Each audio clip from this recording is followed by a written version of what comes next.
Well, here we are. I'm at my second official camp out with my Subaru Baja Overland rig, but it's not quite done.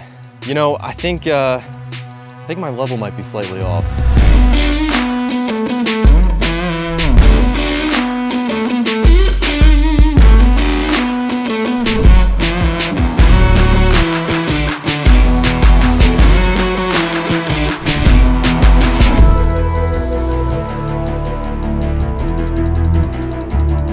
First off, if you want to see why I built this vehicle, this is not the video for you. Go to the last video and I'm going to go deep into why I built the Baja the way I built it.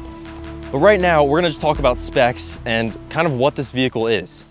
So as I talked about before, this is a Subaru Baja Turbo. Now, the thing that makes this thing special, it's not me, it's not the driver, it's that it's manual. And there's rumored that there's only 1,500 manuals in existence of the Turbo edition, I should add. But this thing was built to be a light overlanding rig, essentially just camping, kind of stuff like this, probably in a more level area, probably, you know, a better spot to camp than this. But besides the point, essentially what I did to this thing is I put on a 2-inch lift, painted it, did a lot of other stuff.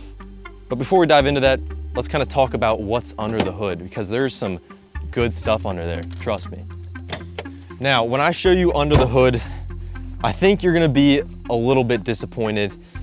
And to be honest, there is really not anything special going under this hood.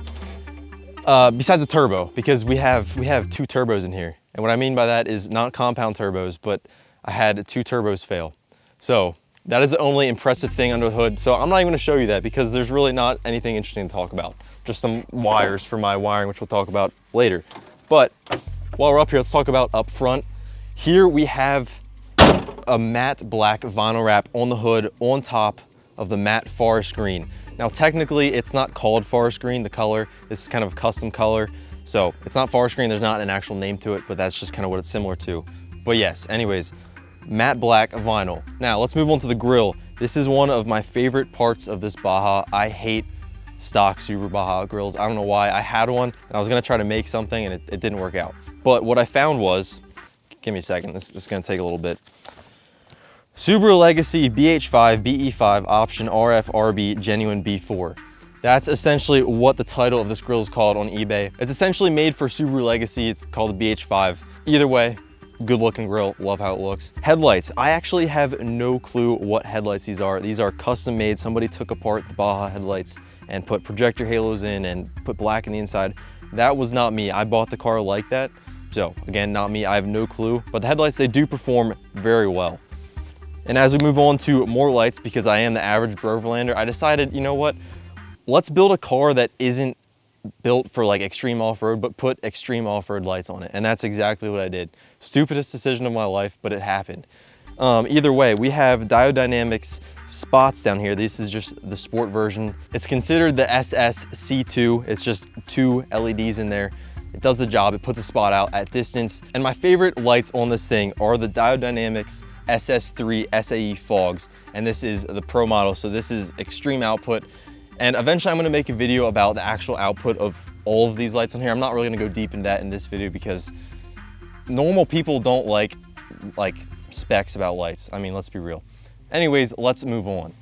And one of the favorite things that I can nerd out on is the suspension and wheel setup of the Baja. Again, it's nothing special, not made to be a rock crawler, but it was a very lengthy install process, and I still have a lot of tweaking to do, and you'll see that later on in the video. But let's just talk about the suspension setup for now. So on this Baja, I have an ADF 2-inch lift. In the front, it's just block spacers. In the rear, it's block spacers as well, but it also spaces down the subframe, so your angles stay the same. The front, not so much. And up front, I didn't actually change any of the control arms yet. That is the next thing I want to do. So I'm going to put on SCI control arms. It'll help me with the rubbing a little bit. It'll kind of recenter the wheel and the wheel well. And obviously I'm going to do all new ball joints, bushings, everything like that. But at the current time, that is not on this thing. And as far as the wheel and tires go, we have the Rika R20 Tetons for the wheels. I don't even know how I found this company, but I stumbled upon this company. They do a lot of stuff for Subarus, and I looked at it and I was like, yeah, that's what's going on with this thing. So far, I love these rims. They look amazing. I just love how they look. And for the tires, we have the BF Goodrich All Terrains KO2s. I'm running a 215 by 75 by 15. So yes, this is a 15-inch rim.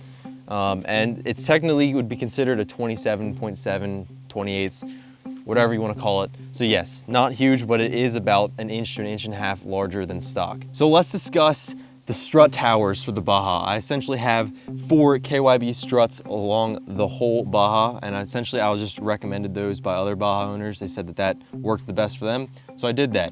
Springs themselves are King springs, and a 2003 Baja is 1 inch lower than a 2004-2006 Baja. So if you buy a 2003 1.1 inch lift kit for your Baja, just know it's gonna raise it about 0.1 inches. So if you see that 1.1 inch, it's not actually raising it that much. But they are stiffened, so they should be able to carry more weight. But let's see how far we can push those boundaries. And as I talked about in an earlier segment, everything in the rear has been replaced, got new bushings, got new control arms, basically new everything. I was not concerned about rubbing.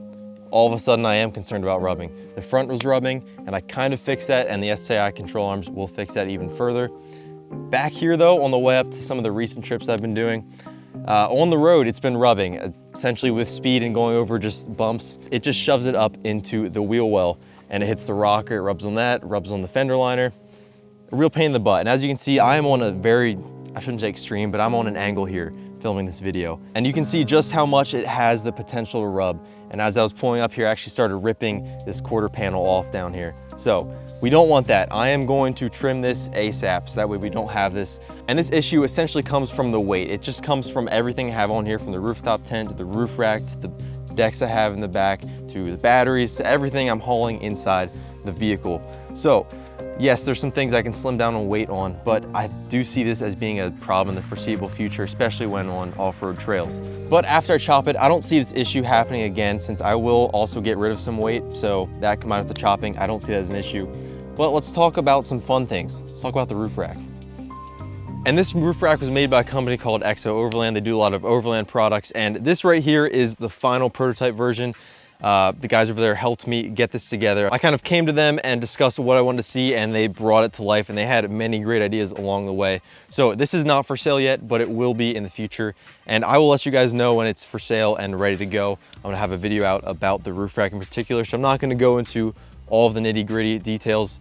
We're gonna discuss that at a later date. As you can see here, there's essentially like a molly panel that you can put any accessories you want on it. So right here I have Max Tracks, you know, typical Overlander move. Let's see if I actually use these ever. I probably will, maybe for leveling out, who knows. And right here I have the Diodynamics SSC1 wide sport package. Essentially it's just a camp light. I want this for camping. It has a backlight as well, so it's nice, you can dim it down. I have this on the left and the right side. I have one up front, one in the rear on each side. So that comes in handy a lot of the times when camping. In the back, I have Diodynamics SSC2. This is a combo light, so it's wide, but it also has a tight beam. So if I want to use it for reversing, perfect for that, or just camping stuff in general, just point it down. And as you can see here, I have a 2-gallon Rotopacks for gasoline. I can fit 2 on here to make 4 gallons. At the moment, I don't really need it. I'm not anywhere crazy in the middle of nowhere, so that's fine. I'm also carrying 2 gallons of potable water, as well as some other water I'm carrying inside the vehicle, but this is just for cleaning dishes and whatnot. As we come around the side of this roof rack, you can see that there is a tent up top. This is the sleeping quarters. This is a Rome Rambler. Essentially fits 2 people. It's a hard shell. And I'm not really gonna discuss that in this video. That is more for a longer form video where we can really dig into the details of that tent.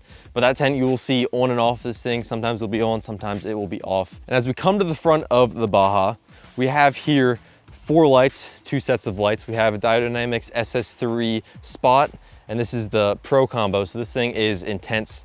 Is it needed? Probably not. It's a little bit overkill, I'm not gonna lie, but it is nice to have. And then here on the ends, we have a combo. So it's somewhat of a spot, but also a wide beam. Eventually, I'm probably gonna change that to just a wide beam because we already have the spot. But essentially, that is all the features of this rack. You can do so much with this rack. But I think that one of the most important aspects that I'm learning with overlanding is interior storage. And as we discuss a Subaru Baja, obviously there's not much of an interior. There is rear seats and front seats, and that is about it. But you do have a bed, and that is what we're going to utilize for all of our storage. So as we drop the tailgate here, you are going to see somewhat of a storage system.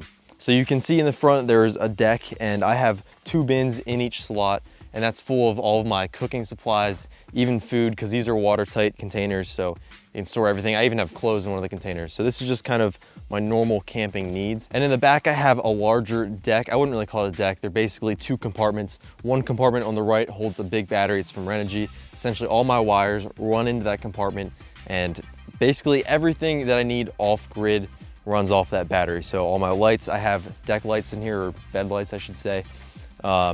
And I have things even in the interior and like charging ports that run off that battery. So, and that battery gets charged from a Renogy DC to DC battery charger. It's a 40 amp hour charger. Essentially it pulls from the battery when that battery is full, the starter battery, and the alternator just keeps charging it and shoves it to this battery. But then a switch goes to the ignition, so that way when the car's off, you cannot pull from the battery, from your starter battery up front. It's not too complicated, but it does take some wiring. Either way, that's a pretty cool system. In the left box, I have just a bunch of tools because, you know, stuff's gonna break. It's an older vehicle, stuff will break, and I need tools to fix it. I'm kind of dumb. I forgot one important part of this vehicle. It's the exhaust system. It's not just any random exhaust. It's not just a straight pipe. It's not just a stock exhaust. It's something a little different that I want to do. Essentially, when I'm driving, I like to have a loud exhaust when I'm just cruising around, you know, off-road or whatever. But also if I'm going the highway for miles and hours and days, whatever it is, I don't like to have the droning noise of the loud exhaust. So what I did here is I have 2 exhaust pipes coming out the back. There's one pipe that comes from the front, from the exhaust manifold, and then it splits off into a straight pipe and a quiet pipe. The straight pipe is a Borla XRP1. That's just the muffler I chose. It's a straight through muffler. And the muffler over here, the quiet muffler, I don't have a name for it. I went to my local exhaust shop and I just told them to put the quietest thing you have on there, and they did that, and it works pretty well. And essentially how the switch works is it's wired to the battery and then to your switch and then to the back. So I just put it to my starter battery, that way I always have it available. And you hit one side for 3 seconds to close it, and then you go to the other side to open it for 3 seconds. Pretty simple. I'm not even gonna show you the switch process. You can figure that out. It's simple if that's what you wanna do. But let's look at the quiet pipe. I'm gonna turn that on here.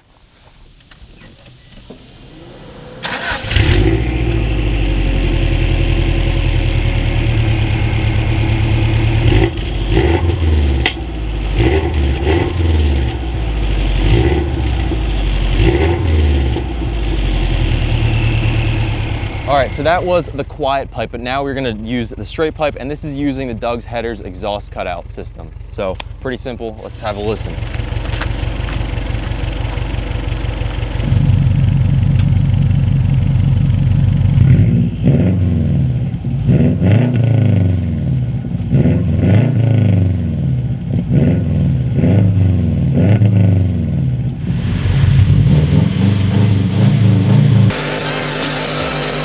And the last thing, which isn't too important, but there is a bed cover here. Don't ask me where I got this. Again, this came with the Baja. It looks homemade, but it actually works pretty well. It has a lock, so essentially when you lock this with the gate up, you cannot pull the gate down. So everything in here is mildly secure. It is not watertight. Water will get in the corners. It's not dust tight either. As you can see, there's some dust in the containers from driving today. But either way, it keeps most of the weather out of here. And that's honestly all that matters, because everything in here is waterproofed to some degree. Either way, let's go to the front and talk about the interior. And when it comes to the interior, don't be surprised that I don't have anything crazy in here, just the bare bones to get me off-road. As you can see, I have a phone mount. Usually I just use my phone for maps and music because you gotta have music on a good road trip. We have a monitor here that shows a compass elevation leveler, which actually, I shouldn't even name that because that doesn't work apparently. So yeah, that's just a random monitor with random crap.